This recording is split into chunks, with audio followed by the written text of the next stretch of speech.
Hey, hello everyone. We're here to have our first LSD discussion on Starknet LSDs, basically. My name is Natan. I'm the PM working at StarkWare that led the staking efforts. With me, some representatives of the LSDs currently live on Starknet. So let's go in a round circle or something to introduce. Eddie. Thank you for the intro and thanks for having like this. It's an amazing start of a journey for Starknet decentralization. So happy to be part of it. And what's like more important, like we have like plethora solutions that will help it actually make it decentralized. So from my start, started as a core dev in Ethereum Foundation and so on a long time ago, being there for like a couple of years, then built like DeFi stuff and so on, had like a couple of like successful companies. And then like the latest, basically the biggest success I will say is basically building Nimbora with amazing team for last year. And the biggest kind of like the latest thing is like building LSD of Stark.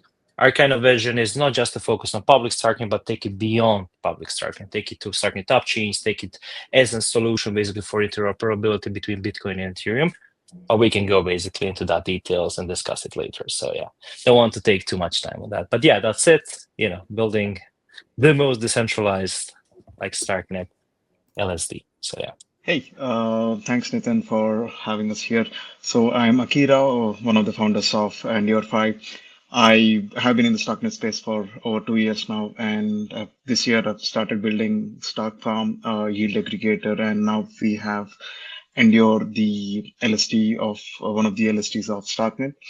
And our vision is to have build the most liquid Stark token out there. Basically, you should be able to use our the Xstark for everything that Stark can do. You should be able to do with Xstark. That's our vision. Yeah. Jane, please introduce yourself. We just did a round without you, unfortunately, but I'm really happy you joined. Sorry, I had to dial my phone in the end. But hi, everyone. I'm Jane. I'm one of the co-founders of ZK Lend. And we were previously a money market protocol that really focused on allowing users to seamlessly earn yield on their digital assets, as well as use it as collateral to borrow other assets.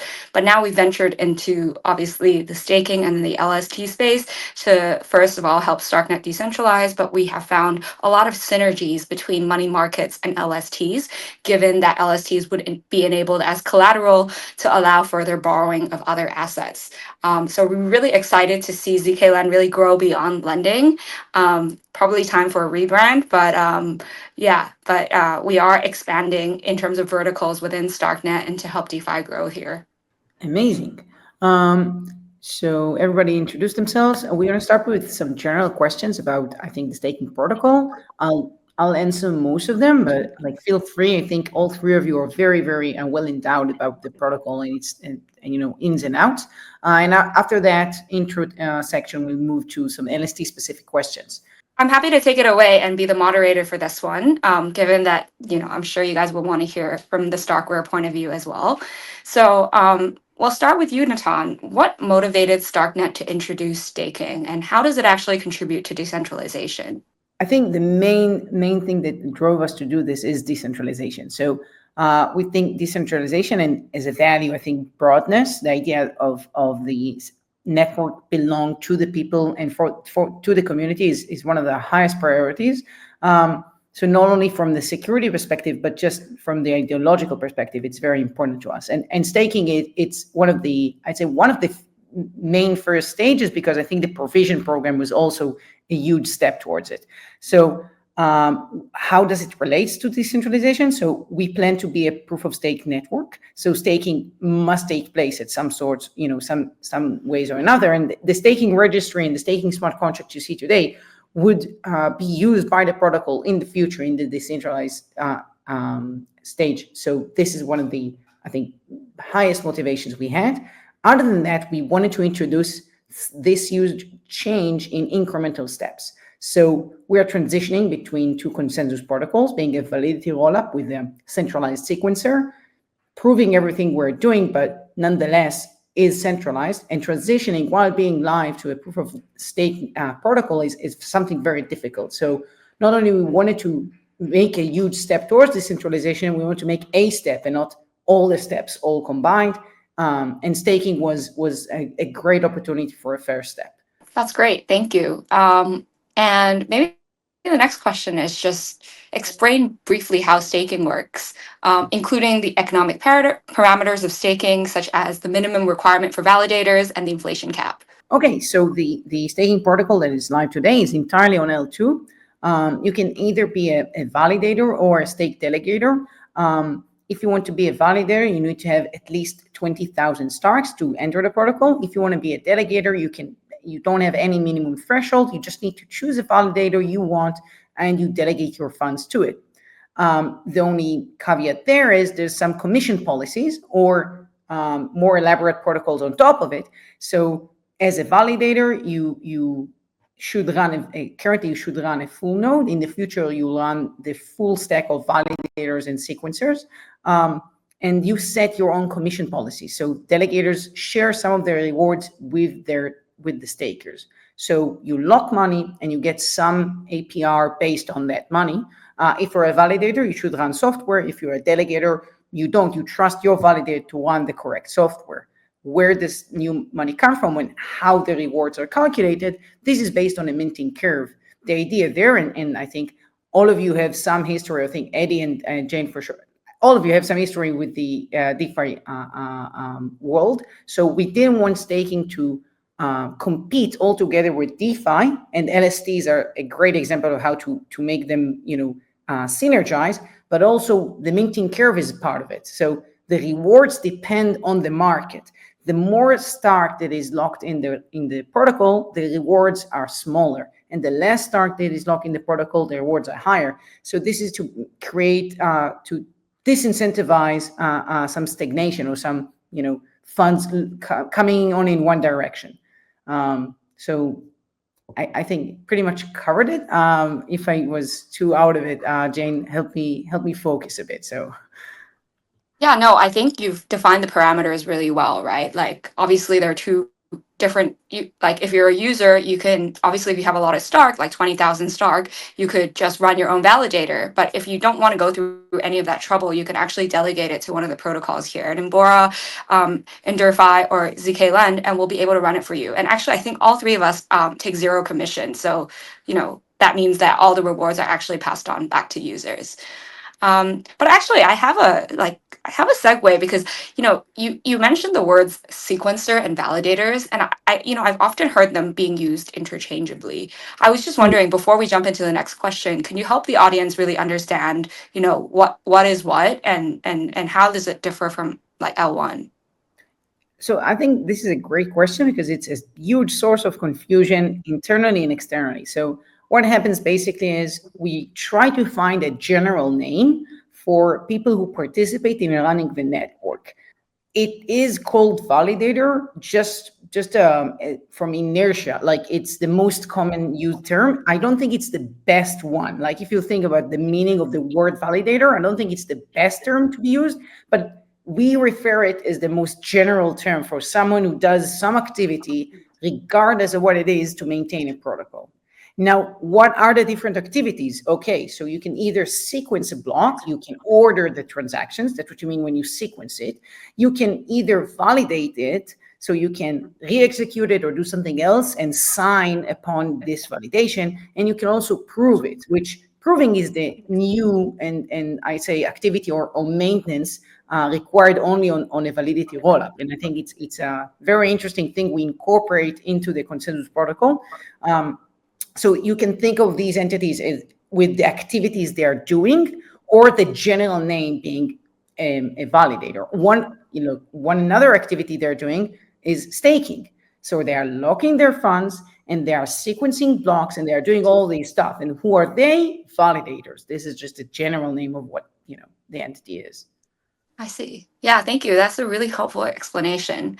So I don't want to go off track, but let's keep going. So, and Eddie and Akira, please feel free to jump in if you guys have anything else to add. But really, what is the purpose of like a 21-day lockup for unstaking tokens, and how does it actually benefit network security? First thing is you don't want people who, I would say, entities that sequence the network for a long time and influence block creations and proving and such, to be able to, I would say, dump the token very fast afterwards. This opens an attack vector that is very economic in the sense that they short Stark somewhere. They like do some economical bet that Stark is going to fall or the network is going to collapse, and then they intentionally do something malicious as a validator, and they want to exit and sell off their Starks, and they created this huge short and nobody saw it. So the idea of having a lockup is actually making a commitment between people who want to influence the network and the fee token and what it represents in the network. Otherwise, if you can enter and exit the protocol very fast, you can gamify it, and like I said, you can even profit from the collapse or the decrease of value of the network itself.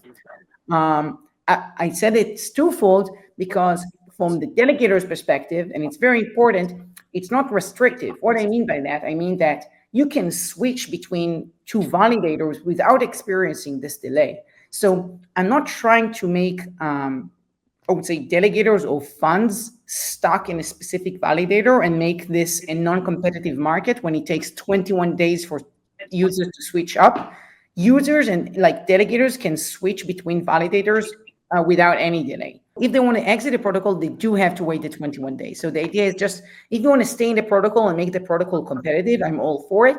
If you want to go out of the protocol and maybe sell your Starks, I want you to be committed for a time period. But I would say it's a rather sophisticated mechanism to actually change your delegation from one validator to another. Wouldn't you say that for like a day-to-day user that's dealing with, front ends of zkLend versus in DeFi? Let's just say they want to, unstake on in DeFi and deposit into zkLend. That is probably a little bit of a barrier. But I agree, but I would think of a more of a escape hatch scenario. So if it's optimization, like you said, I just rather having this, this company over this company, I agree that that is quite sophisticated. But if a validator chooses to exit the network, all of its delegators would also exit. And if they don't want to, experience this 21 delay, they can just enter another validator. So this is in a way me keeping their custody over their delegated funds. Like, even though the validator, they delegate it to the validator, it's some of a protective layer of the protocol for the delegators.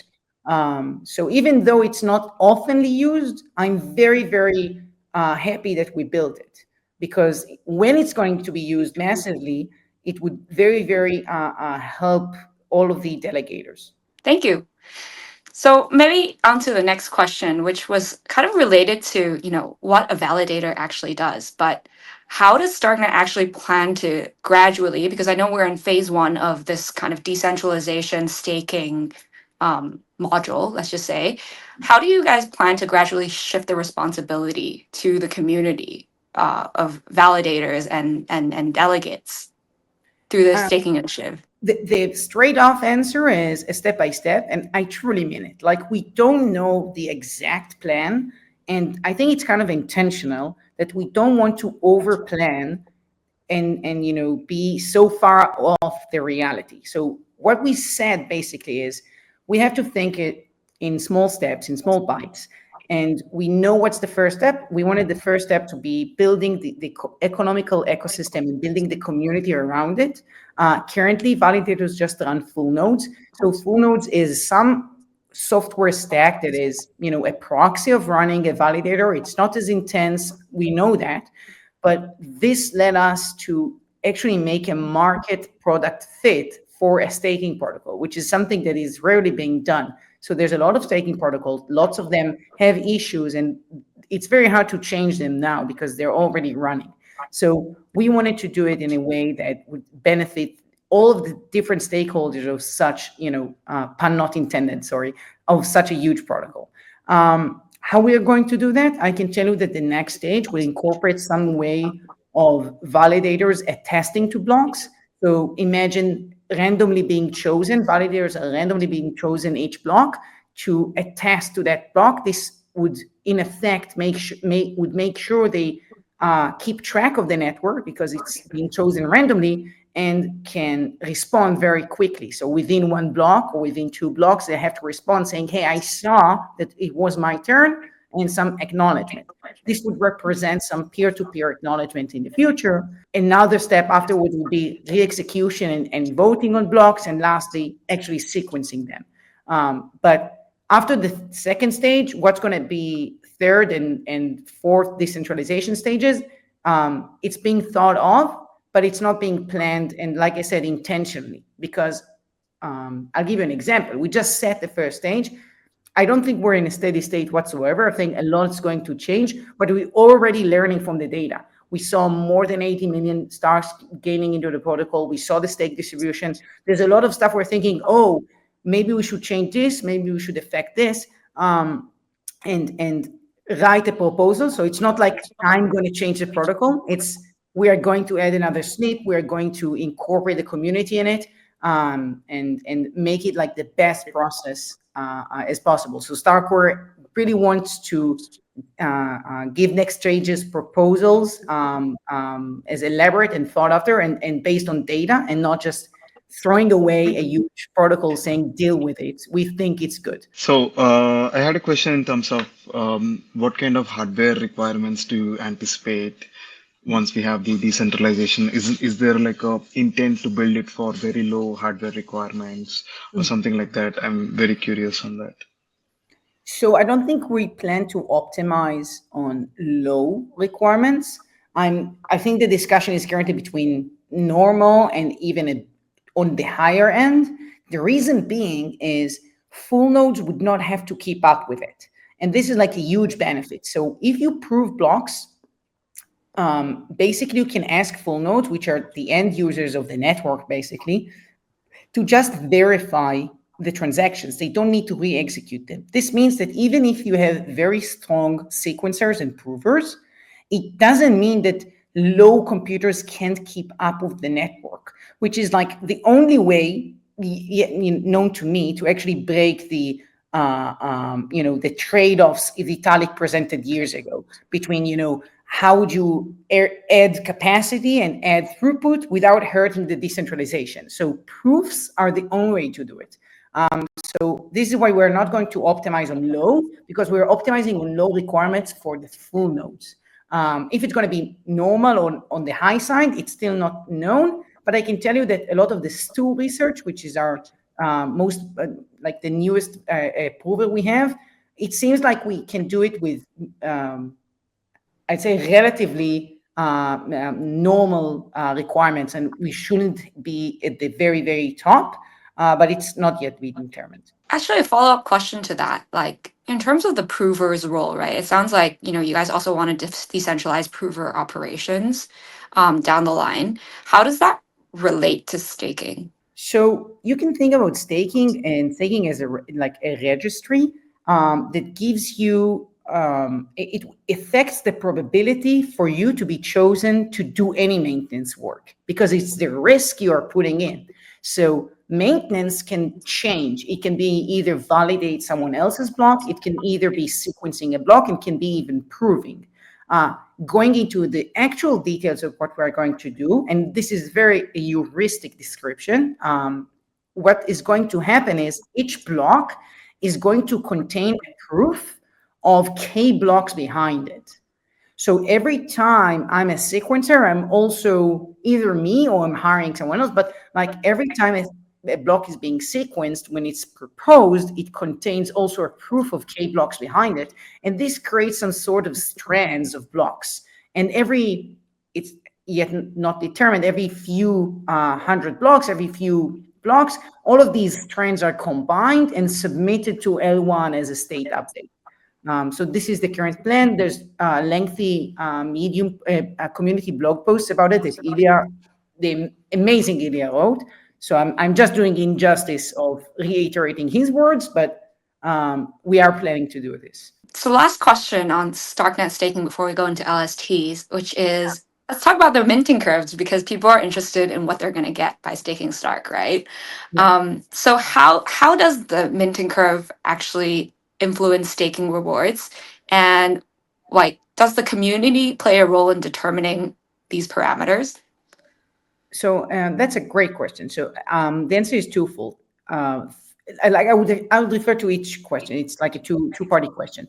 The first section is the minting curve is I would say not novel. So it's based on the Ethereum minting curve. It's using a square root rule.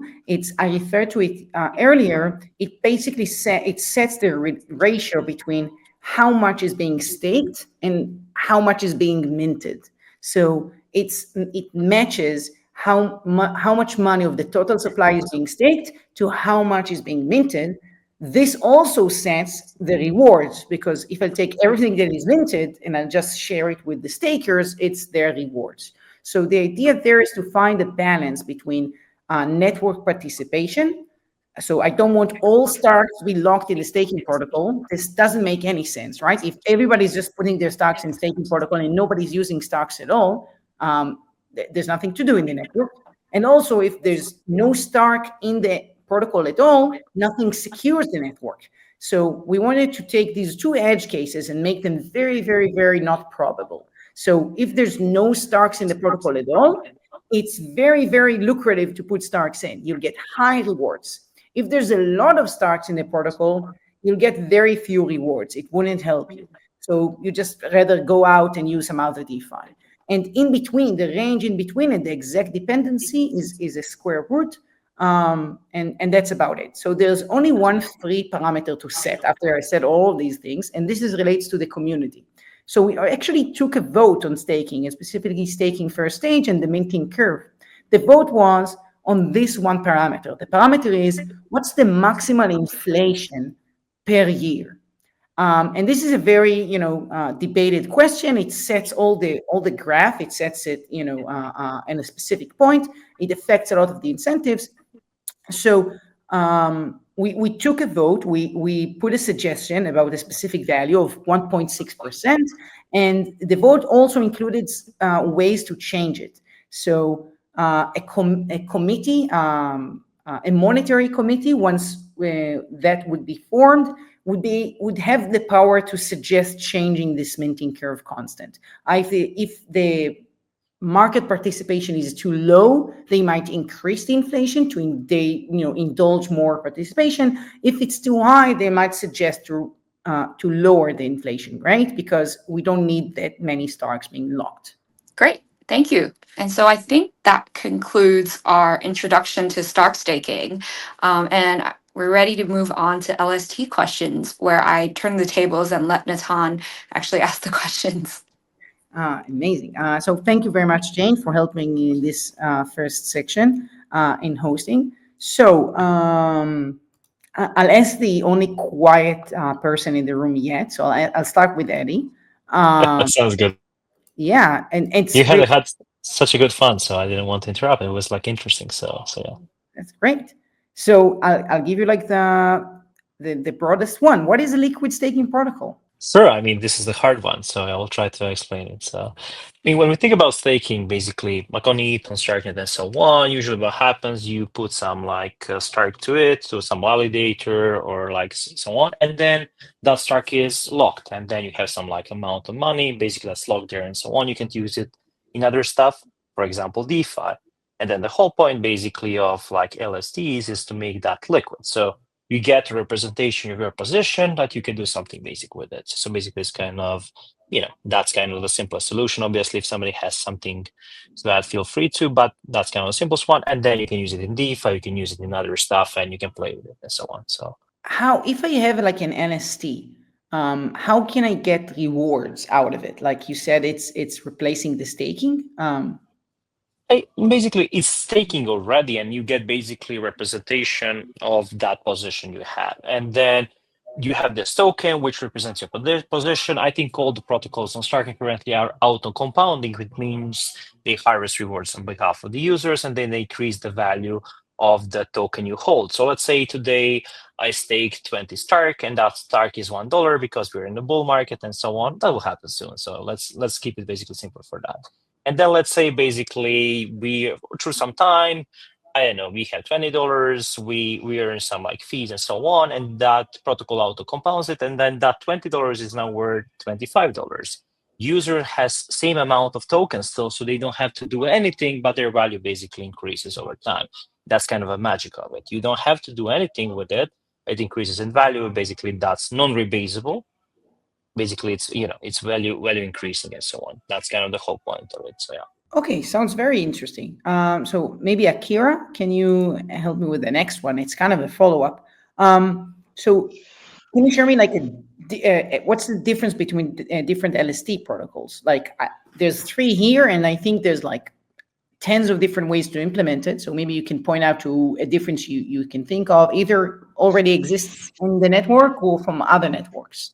Right. I think it's about once we have the staking protocol with Starknet, there are certain constraints. For example, the 21 days unstaking period. Now, I think each of our LST products can have some kind of design in which how we could try minimizing this 21 day unstaking period. For example, in our case, we try to use the deposits that come in to instantly match for withdrawals as well. Not instantly, but quickly, in an hour or so. So I think that is something each of the LSTs can decide, and that's then where do we stake? So the stake comes in, the start comes in, but then it has to go to one of the validators. So we could have different designs or information on how we would divert the stake across multiple validators. And then there is fee policy, if different LSTs can have different fee commissions and all those things. I broadly think these are some variables in which LSTs could differ. If I missed something, please do add. Yeah, like just a question, like Akira, I saw that Endure basically has 42 days worst case withdrawal time. Is there anything specific because of that? Because, I know on our side there is no maybe, there is some limitations to it and so on. But is there any specific reason why it's 42 days in worst case? So in our case, this 42 days in a very theoretical situation where, there is 90% of Stark unstaked on our protocol in a given day. If that happens, this is the 42-day situation that happens. But we wanted people to know, like, theoretically it's possible, so that's why we do say it's 42 days there. But in theory, most of the times it's 1 hour, 2 hour. That's how our unstaking times operate. Amazing. So you optimize like on the best case, but the worst case suffered a bit. That's a very interesting trade-off to take. So this is a difference in redemption. Maybe a difference in how you accumulate rewards. Jane, if you want to share something, I have the next question is for you, but just, I don't know, any difference in the rewards accumulation? Like I get K Stark or S Stark or X Stark, I get some, or Z Starks, I get the token. And you said, Eddie, that the value of the token is going to increase, but the amount I have in the wallet is going to stay the same. Where do I see this increase in value? Yeah, so I guess it comes from the exchange rate. And the reason why it needs to be done instead of having your balance increase is because an LST is fundamental to DeFi, right? And so what we can't really happen is if someone pledges a position of their LST in a lending protocol, let's just say as collateral, and they are continuing to accumulate rewards at that time, but that collateral is actually deposited into the lending protocol itself. So we need to make sure the rewards are actually reflected in that user's position. And the best way to do that, instead of increasing their balance, because it's impossible to increase their balance if it's pledged as collateral, is to actually increase the exchange rate. For every K Stark or every X Stark or every S Stark that they hold, now it translates to more Stark.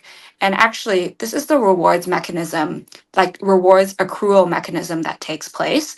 So obviously, as you hold your K Stark or X Stark for a longer period of time, the rewards that you actually accrue are reflected through the exchange rate. So you don't actually need to do anything to claim this rewards. It's done automatically for you. All you need to do to claim these rewards is actually unstake a portion or unstake all of your position, and obviously wait for 2 or 42 or 21 days to actually see that happen. Okay, so what I see is basically in the redemption protocol, the value of the liquid version of the staked Stark would increase. This means a general question. Does this mean that in pools of Stark and liquid Stark, I would see liquid Stark throughout just grow and grow in value? Okay, that's very interesting. Correct. And a good example would be looking at Lido stake Lido stake ETH and ETH price. You will see that there is a difference there, even though obviously the underlying is the same. Amazing. So in this version, I think, if I understand correctly, the products all three of you are having is more similar to the WST ETH than the LETH, right? It's like the wrapped, regular, easy to use one. Yeah, exactly. I mean, when you think about it, only I think UniV3 kind of supports rebasable tokens, kind of, and like the new pools and stuff. Everything else is not really supported by that. So yeah, if you can use it in DeFi, what's the purpose of LSD anyways? So you can basically just stake directly if you don't need a derivative, and that kind of mitigates the point. I mean, for example, we built also like one of the franchise with Lido in the past. Lido obviously has ST Stark and so ST and so on, but they also advise not to do that because it's not really used anywhere. So that's, I think, like it's a correct like solution on all the relatives we have. But yeah. Jane, a question for you is how LST protocols can be decentralized. We talked about staking being a decentralizing factor, and if NST is something that we promote, and I really think they're important in the ecosystem. We don't want to see more centralization being caused afterwards. So yeah, I mean, you want to avoid any single point of failure. And I think the best way to decentralize your LST beyond decentralizing your validators, which applies to all, all staking protocols, is actually making your liquid staking token available everywhere. And what I mean by that is, if K-Stark is listed on Ukubo, then users are able to swap out their K-Stark immediately for Stark. There is a price for that, right? Rather than having to go through zkLend and wait a maximum of 21 days to unstake. That removes single points of failure because K-Stock is now circulated and widely traded. So I think that is probably the best way. But I think, to be honest, ultimately, it depends on the robustness of the LST protocol, because ultimately, the underlying validators and the performance is how best you can avoid any single point of failure. So I think there are certain things that you can do and certain mitigants, but ultimately, the decentralization of the validators is most important. Maybe jumping a topic a bit, like Nathan, if I can. So, like, obviously, there's like Rocket Pool main, and then there's Lido. So we have permission set. Obviously, Lido is decentralizing now, and then you have fully permissionless set and so on. So, what do you guys think is the better option, or is there kind of a staged, like going forward and stuff? So, what kind of are you thinking on your sides how to do this? Obviously, taking into consideration, Starknet is still non-decentralized. Like all the validator stuff is more like it's fake staking now, so that's fine. How do you see it going to real production and so on? Do you onboard everybody, or do you onboard permission set and so on your side? So I think our case, it's something we are still thinking. So on the one side, the staking protocol itself is evolving, and I think decentralizing too much could be an issue in the early stages. So there could be some control on how we decide where to stake and all those things in the early stages at least. But yeah, mostly it's that we are still deciding on what should be the best way ahead, like the Lido design or the rocket pool style of things. yeah, Jane, do you know if you have concrete plans, and which way are you leaning? Honestly, I think it depends on what stage 2 and stage 3 looks like and what the hardware requirements will look like for the validators. Without kind of knowing that, we don't really know if we're going to be permissioned or permissionless fully. So can't answer that just yet. Sorry. There's also like a thing, obviously we need to kind of like set a roadmap for decentralizing and so on. And this is kind of one of the open questions. Obviously on our side, like the validators have to have a business around it, it has to be stable. And I'm more on the side basically of institutional support and so on. Validators who can support different jurisdiction have, like separate kind of stuff and so on. Because for the more institutional clients we're talking with, you need specific requirements. They need stability, they need specific, geolocations where the stake is done and so on. And then, it can be fully decentralized. Although what Lido kind of like taught us, and like what basically Lido shows, you can have two separate things. And on our side, we're thinking you have the official set and you have kind of this decentralized set where they need to bind kind of more Stark. So if they basically go down or there is kind of some slashing or so on, they basically get penalized for that. And that way you can kind of cover the both. You can be more decentralized one side, but you can also be, have 100% rewards for the end user, because that's what you want to optimize. You want to basically optimize for the LSDs to be as secure as possible and have as maximum uptime as possible. So yeah, we know in production basically stuff happens, sequencers go down, provers and so on, but this is the way kind of to mitigate and have both ways. So I want to add, and it's something to all of you. I think that either if you go to the Lido direction, and I think you can also see Lido right now having some technological debt of their permissionless, like talking to SSV and other companies of how to make it more either compliant, controlled, and I would say, with the certified qualities. I think this is what you refer to, Eddie, that like they understand exactly, because what's going with their set. Regardless of which way you're going, I think all NFTs should try and understand how they build this community. Being an L2, we don't necessarily, or probably we won't find millions of other validators. So our numbers would be an order of magnitude lower. So it's something that I'm a bit pushing right now, but I would say, representing in a sense, I don't know if I'm representing the community, but assuming I am, absolutely. We should try and accumulate these communities, even if they're going to be smaller and permissioned or large and permissionless, in your roadmaps. So absolutely. I mean, one of the key points also, obviously, as Jane mentioned and Akira mentioned, basically is hard requirements, because this has to be sustainable and so on. You have to have professional teams running this and so on. And then on top of that, what we've seen with some other L2s and so on, usually they get centralized to centralized exchanges, Binance, Coinbase, and so on.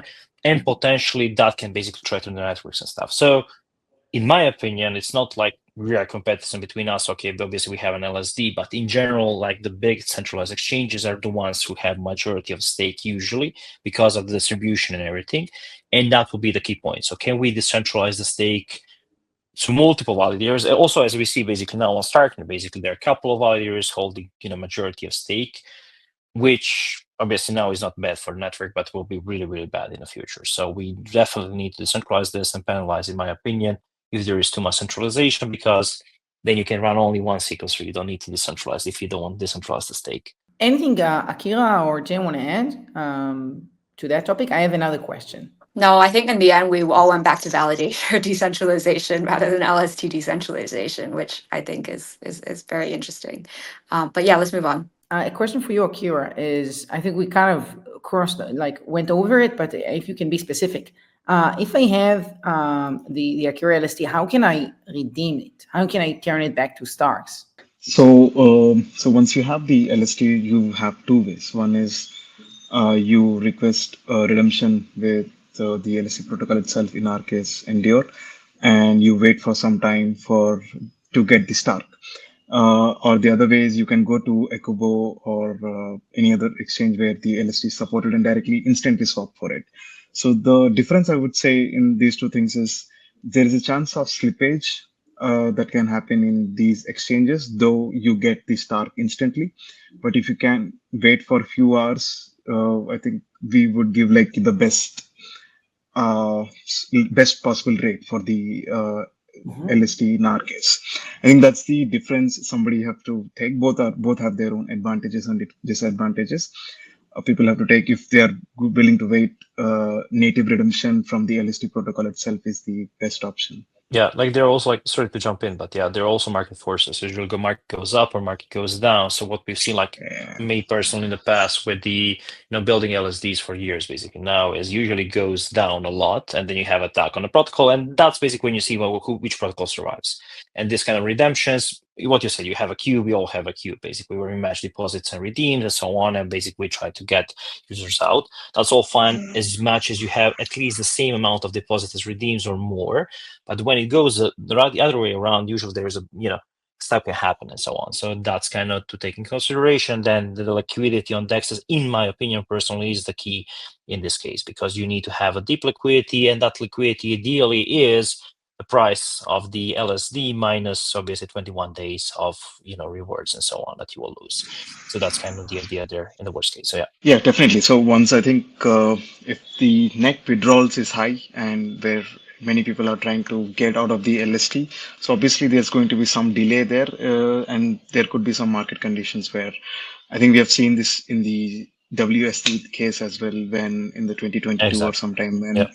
Celsius and stuff were involved, the tokens did depeg to a certain extent. So that really depends on the liquidity available in the market. But eventually, they all do come to a stabilized state. It's just temporary and three sigma or six sigma kind of event. Yeah. Yeah, I mean, I think just to add on that, I think the WSTE depegging event had a lot to do with misconceptions people had about what WSTE was and what it was backed by. Like, I don't think people understood that there was a queue, and then after you exit the queue, you would actually be able to get your kind of full principal plus the interest that you earn back. People were under the impression that like once it depegs, like there's no way to recuperate. So I think people just need to I think there needs to be a very clear differentiation between like Luna depegging, because like what was backing Luna wasn't necessarily there, and LST depegging because momentarily there wasn't enough liquidity and people wanted immediate withdrawals. But actually, for people who wait long enough, they'd actually be able to redeem their full principal and interest. Yeah. Very, very true. Yeah. That's. I mean, the thing with that, I mean, I saw that event. It's like not the small wallets. You're like, the bigger whales and so on, they understand these things. The thing is, the market plummets, and then you have this asset which is already kind of like depegged and so on, and you want to exit from the ETH that is underlying to some stables and stuff. So that kind of way, it's not just that. Basically, if the Stark, let's say Stark starts plummeting tomorrow, and then liquidity run dry on the DEXs, maybe it's better to dump with a discount on a DEX than to wait 21 days because you will lose more until you get the assets back. So there it's more than a simple like users are stupid. I don't think they are, especially like the bigger ones and so on. They understand the stuff. So yeah. I think it's some level of education to the users as well. But yeah, something all of us together have to do that. Just wait for 21 days. You'll get your money back. Don't worry and panic sell things. I think it's similar to the idea that what liquid staking actually brings to the table is not changing the underlying staking protocol. So it would be 21, 40, like it doesn't matter. It would enhance your capabilities, and for sure, when liquidity is available, it would give you more exposure to the market. But when the market and liquidity is going away, it basically becomes just the same staking position. So like you said, you'll have the same experience delay, orders of magnitude, right? So some worst cases are extreme, some worst cases just are an extra day. But this is, I think, that the underlying educational thing. I want to get to another small topic, and whoever wants to pick this up, please do. And then we'll wrap it up. But basically, we are in L2 and liquid staking on L2, native liquid staking, where's the token is. There's a lot of talks about restaking and incorporating L1 protocols in our ecosystem. If someone have a concrete plan that he wants to share, or anything we can expect, just or what do you think about these protocols? Just go ahead. In my opinion, like the security of Stark is, or finality of Starknet as a network is defined on mainnet. When basically, like we prove Starknet to mainnet, then it's final. That's why when we build basically a Stark, the token is minting on mainnet, and then we can do basically more stuff with it. We know all the limitations when you generate the token on Starknet. You can't really bridge it to mainnet, all the other stuff, because we believe basically the true finality is happening currently on mainnet until we enter the basically proof of stake phase, second phase, and so on. Basically, we have this. So that's why basically we built this. And also we see, thing happening with upchains now. Obviously, there's a lot of demand for upchains and so on. And then public Starknet, as good as 800 TPS is, won't be able to be enough, even if it's 1,000, 2,000 TPS, won't be enough to run a whole computer on it, to run all the computation basically that will be needed. We'll need multiple chains. So how can we do this? All these subchains, for example, like Paradox, like Pragma, all these chains, how can we secure them even if they are centralized? Well, there is something that's called restaking. So you can decentralize the sequencers on this kind of side where you have this economic security on top of like sequencing and so on. And you can only do that from Ethereum mainnet because all these app chains, all these kind of rollups that are on Starknet stack brought to mainnet. And that's one of the things basically we'll definitely do in the future. On top of this, decentralizing the Starknet as an ecosystem, you'll be able to borrow the same security and decentralize other chains. And then the market opportunity is much, much bigger than just the public Starknet, which is already big, but it will be much, much bigger to that. And that's why basically we build it this way. And we'll have, obviously, I announced it kind of a bit now, but next year basically this will go live in production and so on. Start to $70 is easy, not 70 cents. So yeah. Anything you want to add, Jane? Maybe, I don't know. No, I feel like Eddie summarized it perfectly. But I'm like, not to go on a tangent, but I'm excited to kind of see how, obviously with optimism, they've kind of adopted the super chain narrative with Starknet. It's still something that is not very clear to me, what the app chain narrative and whether or not, like, Starknet mainnet is really still the key focus. So, not to go on a tangent, but I'm excited to kind of see that unfold in the next year. We need more, Yeah, that's the easy way. Just ask more for StarkWare to build, They did miracles in the past, they can do more. I would say that it's not a secret that the efforts to enhance Starknet. So making Starknet settle on Bitcoin is unlike I think the super chain or monochain discussion is again something we are choosing a different path. We're not doing not this and not this. If we will scale Bitcoin, or when we'll scale Bitcoin, basically when OpCat would be, I don't know when. If we'll be able to scale Bitcoin and scale other networks, we'll show that Starknet can be a single hub that actually connects different chains. So this is a different property than saying, oh, I'll just spun up different chains, even if they are needed or not, and just spread out all of my efforts to a lot of different chains. Instead, you can think of it, oh, there's a lot of demand in different chains, and we can actually connect and scale all of them. So this is like a different model of what we're thinking of. Again, I don't like to talk about stuff that are not yet done. StarkWare and Starknet is very much talking after things are done, so it's not there yet. But I'm really excited about this. Maybe I can then, so you don't have to, But yeah, like with Nimbora, basically, why we choose Starknet and why we basically build this like cross-chain neo strategy and so on. We believe Starknet stack is the best stack, obviously, on the market, but also that user experience is there with account abstraction and so on. And if we have, like, in the future, we'll have like good on-ramps and so on. So you'll be able to connect your Starknet onboard to, the whole Ethereum, Bitcoin, and so on ecosystems. And then obviously, you won't have enough to output only on public Starknet, so you need all these chains. But do users really care?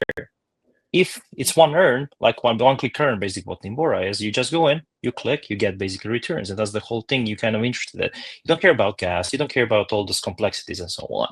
And the key point there will be, okay, but who controls the security? How do you kind of like restake the security to other rollups? How are they all secure the same? Because if we think about, sharding, let's go back sharding, because when I worked in EF, I worked on a sharding roadmap a lot, and sharding was the main thing back then. And it's kind of coming back a bit with this parallel, app chains and stuff. It's similar to basically, execution and state sharding.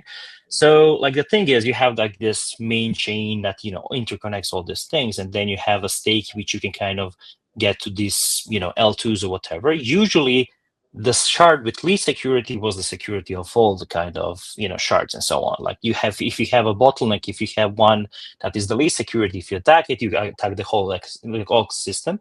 And then with restaking, you basically solve that problem, because if you can slash the misbehavior on one of the shards or one of the basically app chains or rollups, and that way you inherit the security of all. So basically ZK plus restaking is, key to solving both security. Obviously, you need to prove stuff to mainnet, you need to sequence it and so on, but there is a delay to that.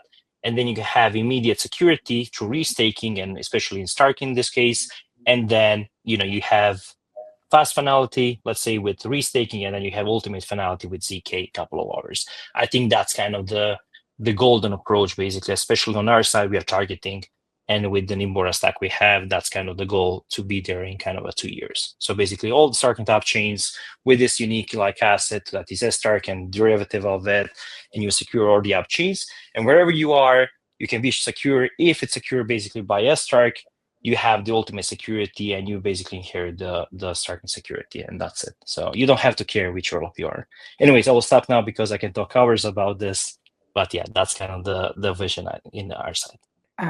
So thank you for elaborating and sharing some of the vision, because we do have some concrete visions, and we work tirelessly to get them, and it's always fun to see how it propagates. And I think every founder here has their reason of joining the ecosystem and reason to believe this is the way to go. And I'm not as a founder, just as a someone who stumbled upon this chain, truly believes in it.